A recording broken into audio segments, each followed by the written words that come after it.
बिस्मिल्लाहिर्रहमानिर्रहीम। अस्सलाम वालेकुम। तो कैसे हैं आप सब। आज एक बहुत ही लंबे ब्रेक के बाद मैं एक बार फिर आप लोगों के साथ हूँ। तो उम्मीद करती हूँ कि आप सब बिल्कुल खैरियत से होंगे।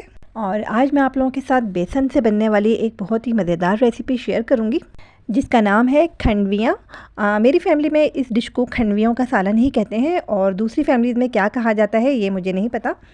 इस तरह के नॉन स्टिक बर्तन में खंडवियाँ बनाना बहुत आसान है क्योंकि इसमें बेसन बिल्कुल भी चिपकता नहीं है। आप लोगों को इस तरह के सादे बर्तन में खंडवियाँ बनाना सिखाऊंगी ताकि मेरी वो बहनें जिनके घरों में नॉन स्टिक बर्तन इस्तेमाल नहीं होते वो भी बहुत आसानी से खंडवियाँ बना सकें। और आज की वीडियो में आप ये देखेंगे कि हम किस एहतियात के साथ खंडवियाँ बनाएंगे कि हमारा बेसन जो है वो बहुत ज़्यादा चिपकेगा नहीं और ज़ाया नहीं होगा। तो चलिए अब बनाना शुरू करते हैं। इसके लिए मैंने 1 कप यानी कि 250 ग्राम बेसन लिया है। यहाँ पर सबसे अहम बात मैं ये क्लियर कर दूं कि जब भी हम खंडवियाँ बनाते हैं तो अक्सर हमसे खंडवियाँ जो हैं वो शोरबे में जाने के बाद टूट जाती हैं या फिर इसे खाने में हमें तलखी महसूस होती है तो हम ये समझते हैं कि हमारा बेसन ख़राब है। तो खंडवियाँ ख़राब होने के 2 बहुत अहम रीज़न होते हैं। आज की वीडियो थोड़ी सी लंबी हो जाएगी लेकिन इसकी डिटेल हमें जानना बहुत ज़रूरी है ताकि हम ठीक तरीके से खंडवियाँ बना सकें। आपको पूरी वीडियो ध्यान से देखनी है। मैं आपको स्टेप बाय स्टेप एक एक चीज़ बताती रहूँगी।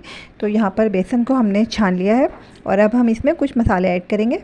तो मसालों में मैंने सबसे पहले लिया है कुटी हुई लाल मिर्च, नमक और हल्दी पाउडर। अपने टेस्ट के अकॉर्डिंग कम या ज़्यादा कर सकते हैं। और साथ ही इसमें जाएगा 1 टेबल स्पून भर के भुना हुआ कुटा हुआ ज़ीरा और 1 टेबल स्पून ही मैंने इसमें हरी मिर्चों का पेस्ट शामिल किया है। हाफ़ टी स्पून हमें इसमें गरम मसाला पाउडर भी ऐड करना था, वो मैं डालना बिल्कुल भूल गई।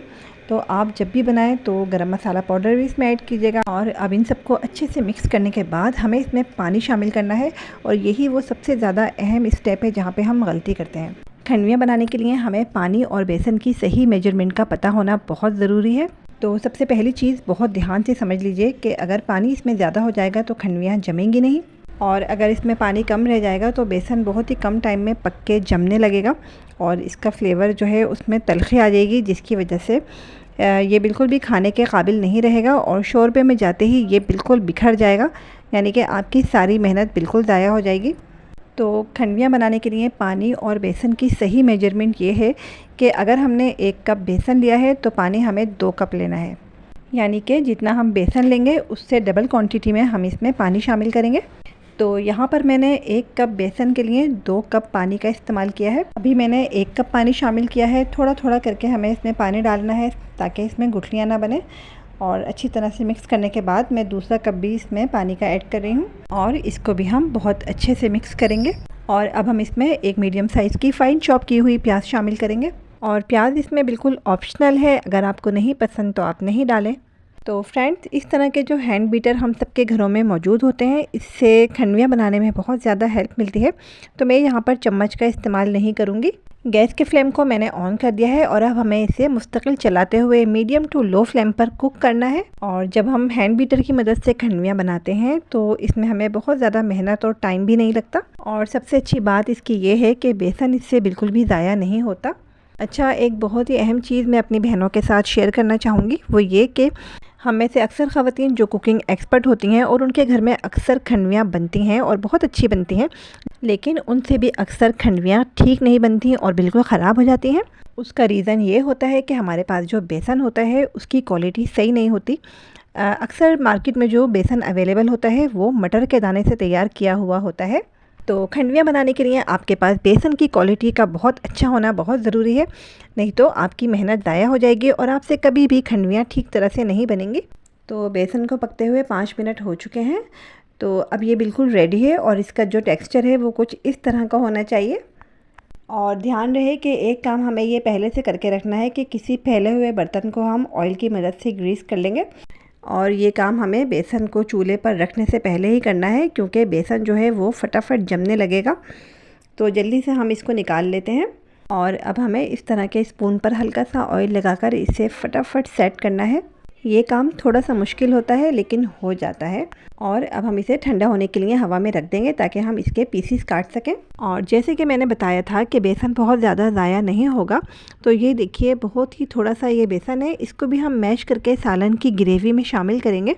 सालन की ग्रेवी में ये बेसन बहुत ही मज़ेदार फ्लेवर देता है। तो चलिए अब हम खंडवियों के लिए एक बहुत ही मज़ेदार ग्रेवी तैयार करते हैं। तो थोड़ा सा ऑयल लेंगे। ऑयल गरम करने के बाद 1 टेबल स्पून भर के मैंने इसमें अदरक लहसुन का पेस्ट शामिल किया है। अदरक और लहसुन का पेस्ट अच्छे से फ्राई हो चुका है और अब इसमें से बहुत ही प्यारी खुशबू आने लगी है। तो इस टाइम पर हम इसमें कुछ मसाले ऐड करेंगे। ये वही मसाले हैं जो हम आमतौर पर ग्रेवी में शामिल करते हैं। नमक, हल्दी, लाल मिर्च पाउडर और धनिया पाउडर। ठीक है, इन तमाम मसालों को हमें थोड़ा सा भूनना है। और अब मैं इसमें प्याज और टमाटर का पेस्ट शामिल करूँगी। जैसे कि आप लोगों ने मेरी बहुत सारी रेसिपीज़ में देखा होगा कि मैं प्याज और टमाटर को फ्राई करके फिर इसका पेस्ट बनाती हूँ, तो ये वही पेस्ट मैंने इसमें शामिल किया है। इसके साथ ही हम इसमें दही ऐड करेंगे। दही और टमाटर का बहुत ही ज़बरदस्त कॉम्बिनेशन है। तो मैं जब भी अपने किसी भी सालन के लिए ग्रेवी बनाती हूँ तो टमाटर और दही दोनों का इस्तेमाल करती हूँ। तो फ्रेंड्स, दही, टमाटर, प्याज और तमाम स्पाइसेस हमने इसमें ऐड कर दिए हैं और अब हमें इसको बहुत अच्छी तरह से भूनना है। 10 मिनट के लिए मैंने इसे बिल्कुल लो फ्लेम पर कवर करके रख दिया था। तो अब मसाले अच्छी तरह भून चुके हैं, ऑयल ऊपर आ गया है। अब जो बचा हुआ बेसन हमने मैश करके रखा था उसे हम इसमें ऐड करेंगे और साथ ही इसमें 1 टीस्पून गरम मसाला पाउडर ऐड करेंगे। और जितना शोरबा आपको पसंद है उस हिसाब से आप इसमें पानी ऐड कीजिए। मैंने इसमें 2 गिलास पानी ऐड किया है। तो ग्रेवी को अब हम बिल्कुल लो फ्लेम पर कवर करके 10 मिनट के लिए कुक कर लेते हैं। और अब हमारा बेसन भी अच्छे से ड्राई हो चुका है, तो हम इसके भी पीसीस कर लेते हैं। तो ये देखिए, बहुत ही मज़ेदार और बिल्कुल परफेक्ट खंडवियाँ बनके बिल्कुल तैयार हो चुकी हैं और इसकी मज़ेदार सी ग्रेवी भी अब बिल्कुल रेडी है। तो अब हम इसमें खंडवियाँ शामिल करेंगे और इसके साथ ही हमें इसमें 1 टेबल स्पून भर के कसूरी मेथी ऐड करनी है। इससे इसमें बहुत ही अच्छी खुशबू और फ्लेवर आता है और इसके फ्लेवर को मज़ीद इन्हेंस करने के लिए हम इसमें बारीक कटा हुआ हरा धनिया, पुदीना, हरी मिर्चें और अदरक भी शामिल करेंगे। तो फ्रेंड्स, खंडवियों का मज़ेदार सालन अब बिल्कुल तैयार हो चुका है और आपको कैसी लगी मेरी आज की रेसिपी मुझे कमेंट सेक्शन में ज़रूर बताइएगा। इसके साथ ही अपनी होस्ट अमरीन रेहान को इजाज़त दीजिए। नेक्स्ट रेसिपी के साथ इंशाल्लाह आप लोगों से फिर मुलाकात होगी। जब तक के लिए अल्लाह हाफिज़।